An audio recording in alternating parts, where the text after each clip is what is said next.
All right, I should be. I hope I don't have to do this over and over again. Okay, hi, Brian. You want to know about my GIF animation or the GIF animation media format that I use. What the format started when I started to do 16mm animation, and I didn't want to spend money on a large sheet of paper. So what I did was I took regular legal size paper, 8.5 by 11, and cut it into 4 sheets of 5 and what would that be? 5 1/4 by whatever, 4 1/4, 5 1/2, 5 1/2 by 4 1/4. So you get 4 sheets out of one page of regular legal size, regular paper format. And what I did was in the original 16mm animation, I took a light source, put it into the 16mm camera and projected on the paper and traced the border, and that became my format. And it turns out, this is, I don't know, here you can see it. This is basically what it is. The way I'm sorry for the beeping, that'll stop in a minute. The way I cut or make the holes in the paper, I use the standard distance and everything. And this is, I've been using since 1981. So I have this, and as for a light table, for this, it's evolved from fluorescent lights to LED lights that are were injected on a white, projected on a white, on a white something or other, white plastic.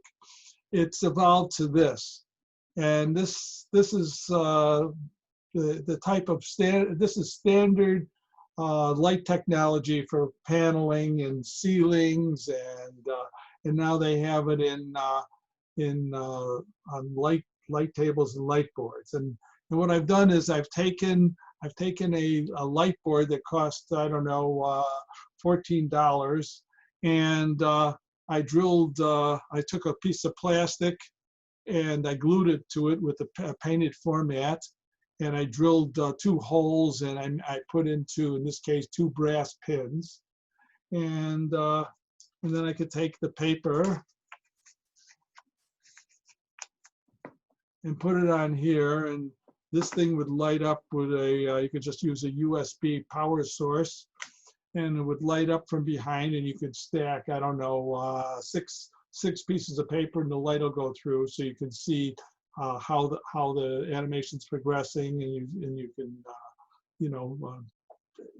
use that as a guide to doing your work. This thing here has electronics in it, so you can dim it, brightness. I just turn up all the brightness all the way and just work with that. It's nice to have. Maybe, I don't know, that's secondary. But the magic of this is that you can get one USB thing in the middle of the table, and you could have 10 people sitting around the table, each with one of these here, which is fairly easy to make, and they could do their work.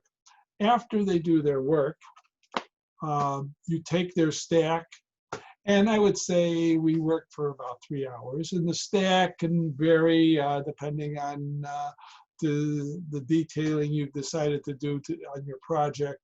It can vary from as little as 16 drawings to people who do 90 drawings, rarely 90. Some people, I would say it's a big deal if you do like 60 in 3 hours. So if usually we have 8 people working, so that would be,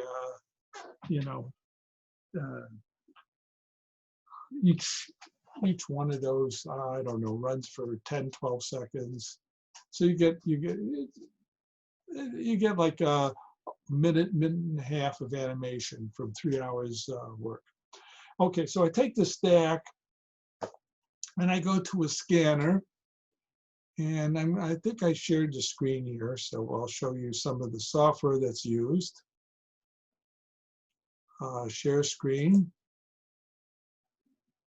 the screen here, share, and I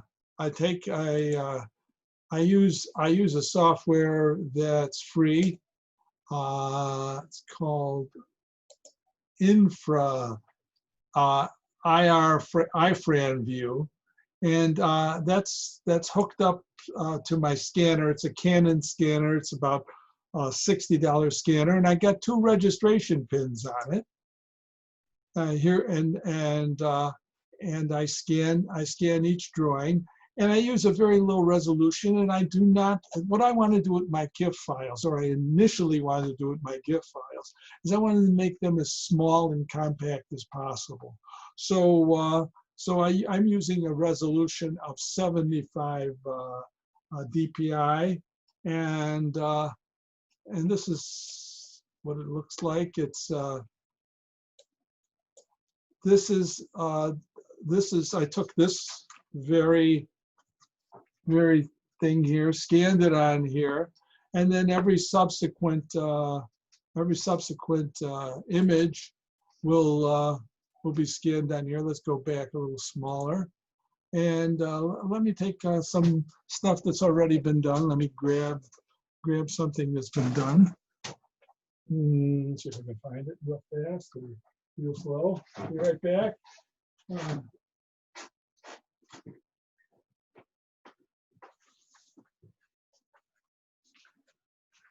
Here's something that was done.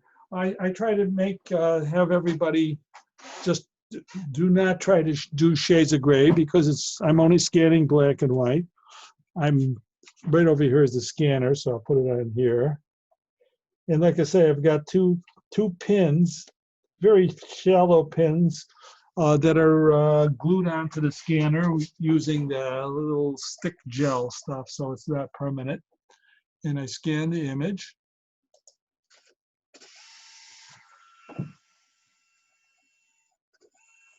And then once I scan the image,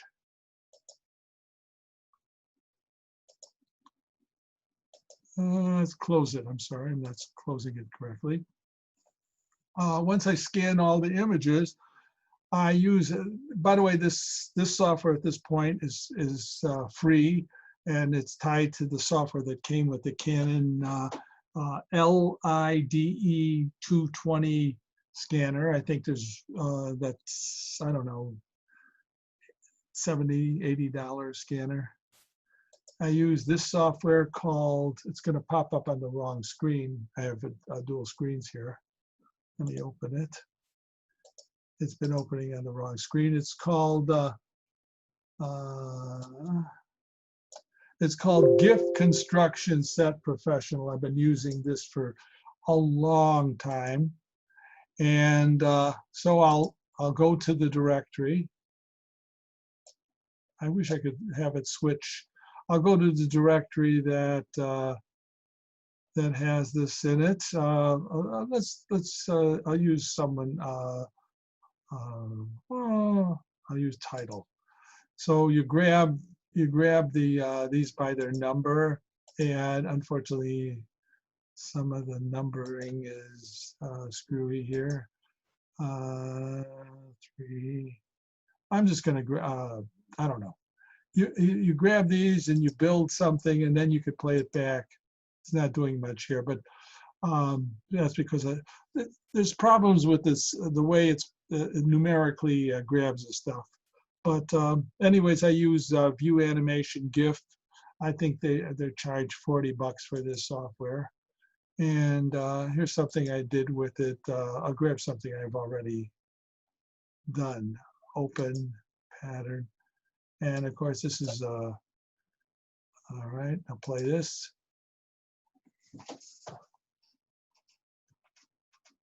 And so I use this to edit and to bring together everybody's animation. And in this case here, this was done where everybody was working from their house, they all had these little light tables here, and they dropped off the stuff, and I put it together.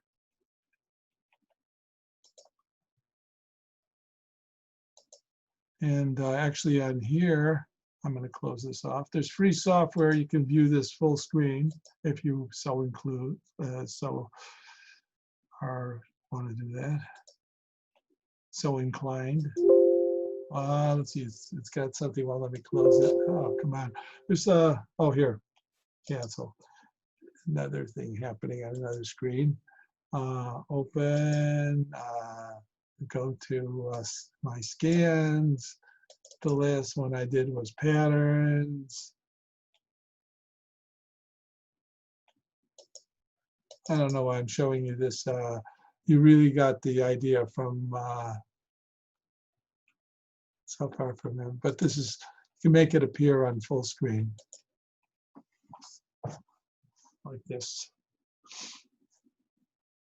And I try to another thing I do when I'm doing my stuff is I won't take one drawing and move it behind the paper and trace it. I just try to have it as from me, organic, you want to call it organic as possible. Though sometimes I use some pseudo-organic tricks in Photoshop, which I won't mention.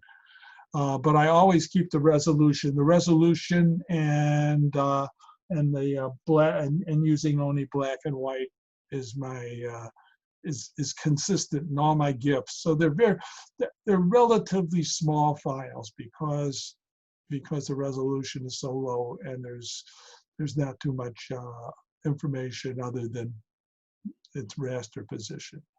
Okay, so I'm going to close this off. Well, so it's over anyways. There. Okay, so that's the story.